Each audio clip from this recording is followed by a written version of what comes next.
안녕하세요. 반갑습니다. 비트코인 뉴스팡입니다. 금일은 비트코인 최저점에 서서 최고점에 파는 방법에 대해서 이야기 나눠보도록 하겠습니다. 하나의 전략, 굉장히 심플한 전략을 알아봤는데요. 여러분들에게 도움이 될까 해서 한번 나눠보려고 합니다. 500일, 반감기를 기준으로 해서 500일 전에 매입을 해서 500일 이후에 매도를 하는 아주 단순한 방법입니다. 여러분들이 보면 아주 이런 방법이 있나 할 정도로 너무 심플한 방법인데 한번 알아보도록 할게요. 자, 우리가 과거에 반감기를 기준으로 해서 어떤 패턴들이 나왔는지를 보면 여러분들이 투자하실 때 좀 도움이 될 것 같은데, 지금 16년에 2차 반감기가 왔습니다. 그때 7월 9일에 반감기가 있었는데요. 그 전에 500일 전에 이 하단 부분, 이 부분이 바닥이었습니다. 그래서 그 바닥 지점에 이제 매수를 했으면 반감기 때 한번 상승이 있었고요. 그리고 반감기 이후에 100일이 지나서 거의 최고점에 이르러서 여기서 매도를 하면 거의 최고점에 매도를 한다라는 거죠. 그리고 다시 2025월 이때가 또 한번 이제 반감기입니다. 3차 반감기 때 반감기 전에 500일 전에 매입을 해야 되는 거죠. 이 전략은 500일 전에 매입을 하는 겁니다. 이때가 공교롭게도 아주 바닥권이었어요. 그때 바닥권에 이제 매입을 해서 들고 가면 반감기 때 이제 상승을 한 걸 볼 수가 있죠. 그리고 그 다음에 500일 동안 또 버팁니다. 그렇게 버티면 다시 최고점에 도달해 있죠.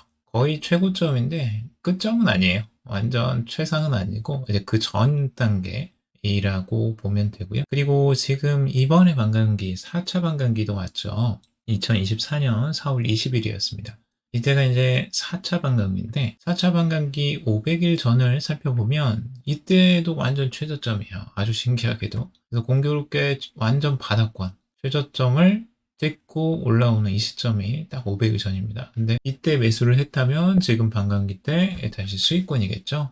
그리고 다시 500일 이후에 똑같이 이런 패턴들이 이제 나올까 하는 거죠. 이렇게 최고점을 찍는 그 지점이 500일 때 나올까. 그렇게 이제 전망을 하는 전문가들이 있고요. 그리고 이 이제 트위터 맥스라는 사람은 가격대도 2,000달러를 최고점으로 지금 찍고 있어요. 그래서 이번에는 22,000달러까지 가지 않겠느냐라고 전망을 하고 있고요. 그 500일 이후도 중요하잖아요. 여러분들이 궁금해하실 500일 이후. 그때가 언제일까? 그때가 지금 이제 4월 20일이 기준이에요. 2024년 4월 20일이 반감기, 4차 반감기였고 500일 이후는 2025년 9월 2일입니다. D-Day입니다. 여러분들 꼭 기억해 두세요. 참고적으로만 보세요. 여러분들에게 그때를 꼭 최고점이다라고 말씀을 드릴 수는 없으니까 그냥 참고적으로 한번 보시고 500일이 그 시점 정도다. 2025년 9월 정도가 될 가능성들을 열어놓고 한번 볼 필요 있고 그 전이 될 수도 있어요. 그 전이 최고점이 될 수도 있으니까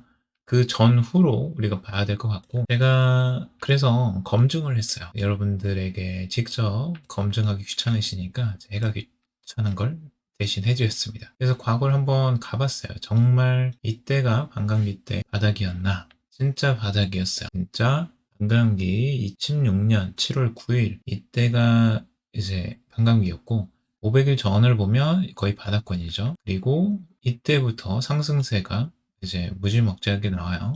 비트코인이 그때 상승세는 아주 말도 못할 정도로 컸죠. 그래서 그때의 지금 이제 최고점을 이때 나오는데요. 2017년 12월 11일 이때가 이제 최고점이에요. 그래서 2만 달러가 넘게 고점을 찍고 이제 내려오는데 이때가 공교롭게도 500일 이후 시점입니다. 그래서 거의 이제 고점에 다가왔을 때가 500일이었어요. 최고점은 아니었고요, 당연히. 그리고 최고점 찍고 이제 그때부터 완전히 약세장으로 돌아서죠. 그래서 쭉쭉쭉쭉 내려가요. 그리고 다시 이제 반감기가 오죠. 3차 반감기 2020년 5월 11일입니다. 5월 1일에 이제 반감기가 오고 그때 500일 전에 이 부분이죠. 이 부분이 이제 바닥권. 그때 이제 반감기까지 들고 있었으면 그래도 수익권 약간의 수익이 났고 그 이후에 500일 이후가 이제 중요하죠.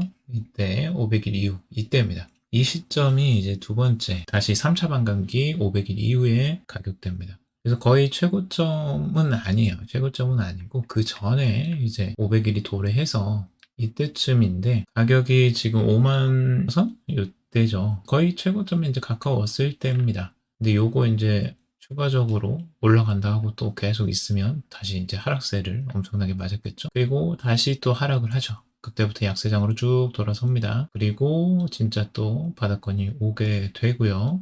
그때부터 다시 또 상승하게 되는데 반감기가 4월 20일이라고 했죠. 그때 전 500일 전 진짜 신기하게도 이때가 완전 바닥권이었어요. 정확하게 바닥권이죠. 그래서 진짜 신기해요. 이 500일 전은 이거는 정말 잘 맞는 것 같아요. 바닥권은. 반감기 500일 전. 이거는 벌써 이제 네 번째나 4차 반감기 때 이미 네 번이나 맞았고, 그리고 반감기가 와서 이제 상승세가 나왔고, 그 다음에 이제 500일 이제 남아 있는 거죠.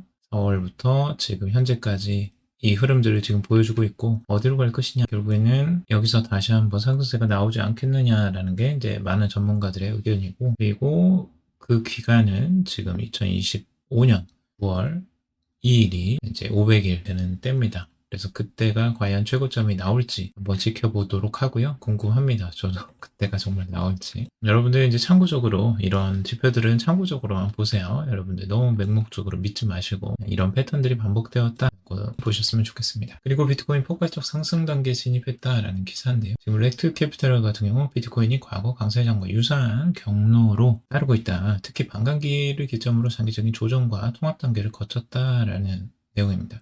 최근에 이제 조정과 통합 단계를 계속 거치고 있죠. 근데 이 다음 사이클에는 이제 파라보릭 포물선 가격 상승 움직임이 이어질 것이다 라고 내다보고 있어요. 예전에 반감기 이후에 나왔던 그 상승 패턴이 똑같이 반복될 것이라고 전망을 하고 있죠. 2020년에는 반감기 이후에 160일 만에 비트코인이 포물선 상승 국면에 진입을 했는데 이번에는 180일이 이제 넘었다는 거예요. 그 이후에 반감기가 지났고, 그래서 더 이상 조정이 길어지지 않을 것으로 보인다라고 이야기를 하는데, 그래서 이제 상승세가 나올 것이다라고 전망을 하고 있는 거죠.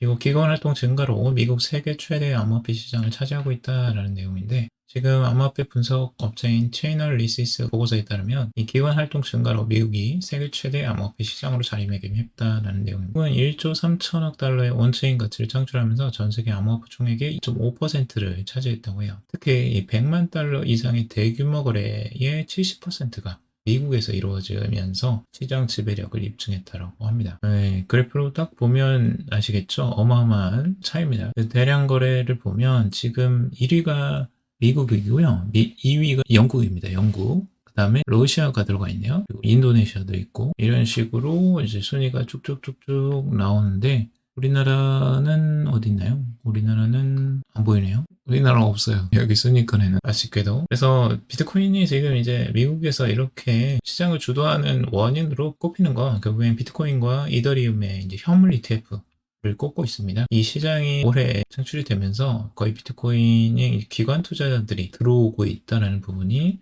긍정적으로 보고 있는 거죠. 그래서 미국이 이제 비트코인 시장을 장악해 나가면서 어떤 패턴이 나올까 하는 거죠. 미국이 주도를 하게 되면 이 확산될 가능성도 굉장히 높아지거든요. 그래서 미국이 이 시장 주도권을 가지고 가면 그 시장 활성화와 확대에도 긍정적인 영향을 미칠 수도 있습니다. 그리고 암호화폐 월간 활성 주소 급증세가 인터넷 초기와 유사하다라는 보고서가 나왔는데요. 지금 안데르슨 호르츠의 이 스테이트 오브 투어라는 따르면 암호화폐 사용자 수가 급격히 증가를 해서 월간 활성 주소 수가 사상 최고치를 찍었다고 해요. 지금 인터넷 사용자 수가 지금 그래프, 그리고 오렌지색 그래프가 지금 활성 주소, 암호화폐 월간 활성 주소 수입니다. 꽤 가파르게 지금 상승을 하고 있는 모습이 보이죠. 인터넷 상승률하고 거의 비슷하게 지금 상승을 하고 있습니다. 그만큼 시장 참여자들이 계속 늘어나고 있다라는 부분, 인터넷 확산 속도와 비슷하게 올라가고 있다라는 부분을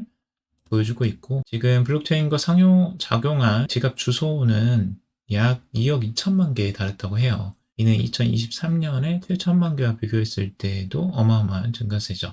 거의 3배가 넘습니다. 그래서 이와 같은 성장이 인터넷의 초기 확산과 유사하다고 하면서 2031년에는 월간 활성 암호화폐 주소가 10억 개에 이를 것으로 여러분들이 지금 거의 사용하지 않는 사람이 없을 정도로 엄청난 확산세잖아요. 근데 인터넷 초창기만 해도 여러분들이 연세가 어느 정도 있으시면 다 기억을 하실 거예요. 인터넷 초창기에 정말 사용하는 사람 거의 없었거든요. 그래서 뭐 넷스케이프다 막 이런 거 나오고 알타비스타 막 이런 거 있었어요. 근데 그때의 그런 것들을 사용할 수 있는 사람들이 굉장히 드물었습니다. 뭐 전자상거래도 당연히 그랬고요. 근데 지금은 전자상거래 이용하지 않는 사람이 거의 없죠. 거의 대부분이 이제 다 사용을 할 줄 아는 그런 시대가 왔기 때문에 앞으로도 이제 암호화폐가 이제 그런 사이클로 갈 것이다라고 전망하는 전문가들이 꽤 많이 있습니다. 그리고 비트코인 ETF 10개월 만에 200억 달러 순이익이라고 하는데요. 이게 10개월 만에 달성된 거예요. 200억 달러라는 게 어마어마한 수치죠. 20조가 넘는 큰 돈들이 어마어마하게 들어왔는데 결국에는 이제 미국에서 움직였기 때문에 이 자금들이 이제 들어왔다고 볼 수가 있고 그레이스케일 펀드에서 200억 달러가 빠져나갔다고 해요. 결국에는 그레이스케일에서 빠져나가서 이 블랙록이라는 회사의 이 비트코인 트러스트 쪽으로 자금이 유입된 거다라고도 보고 있어요. 근데 아무튼 상승 속도가 굉장히 가파르다라는 걸 보여주는 게 이 금 ETF와의 비교입니다. 과거에 그가 이제 자금 유입을 하는데 이와 같은 자금 200억 달러에 달하는 자금이 모이는데 5년이 걸렸다고 해요. 근데 지금 비트코인은 불과 10개월 만에 달성을 한 거니까 엄청난 속도인 거죠. 5배 이상이 빠른 거예요. 그만큼 비트코인에 대한 수요와 관심이 높다라고 볼 수 있겠죠. 이거 단기적인 전망인데 비트코인이 하락하면서 이제 주식시장으로 투자자들이 이제 이동을 했다라는 내용입니다. 항상 있을 수 있는데 단기적으로 비트코인과 이제 주식시장으로 자금이 왔다 갔다 하는 자금들을 나타내고 있고 주식시장이 이제 조금 좋아지니까 주식시장으로 다시 넘어가는 이런 형태가 계속 나오는 거죠. 그래서 왔다 갔다 자금들이 이동할 가능성들은 계속 열려져 있고요. 그리고 비트코인 거래소 보유량이 몇 년 만에 최저치를 찍었다라는 건데요. 지난달 암호화폐 거래소에서 이 5만 1000개 이상의 비트코인이 인출이 됐다고 해요. 개인 지갑으로 넘어간 거죠. 그래서 비트코인의 유동성 공급이 이제 감소가 되는 겁니다. 그래서 투자자들이 이제 장기 보유 전략을 취하고 있다라고 보고 있어요. 이거는 비트코인에 대한 가격 상승의 긍정적인 요인 중에 하나죠. 그래서 비트코인을 계속 보유하려고 장기 보유하려고 하는 사람들이 늘어날수록 비트코인의 가격들은 이제 올라갈 가능성이 높아지겠죠. 비트코인 공급량이 줄어드니까요. 그리고 비트코인 거래소 보유량이 약 320만 개로 크립토컨트가 기록을 시작한 이래로 약 59만 개의 코인이 감소했음을 나타낸다라고 하고 있습니다. 거래소에서 계속 보유량이 줄어들고 이제 개인 지갑으로 넘어가는 건 긍정적이라고 볼 수 있습니다. 자, 오늘 여기까지 정리해봤습니다. 여러분들 도움이 좀 되셨길 바라고요. 이거 좀 흥미진진하지 않습니까? 여러분들? 뭐 이미 아시는 분은 어쩔 수 없지만 모르셨는데 좀 알게 되신 분들은 좀 흥미로우실 것 같아요. 그래서 여러분들 좋은 정보들 앞으로도 이렇게 계속 가지고 오겠습니다. 여러분들 끝까지 들어봐 주시고요. 도움이 되셨다면 좋아요, 구독, 댓글도 남겨주시면 정말 감사하겠습니다. 오늘도 방송 들어주셔서 감사합니다. 투자는 여러분들 스스로 판단하시고 꼭 결정하시길 바라겠습니다.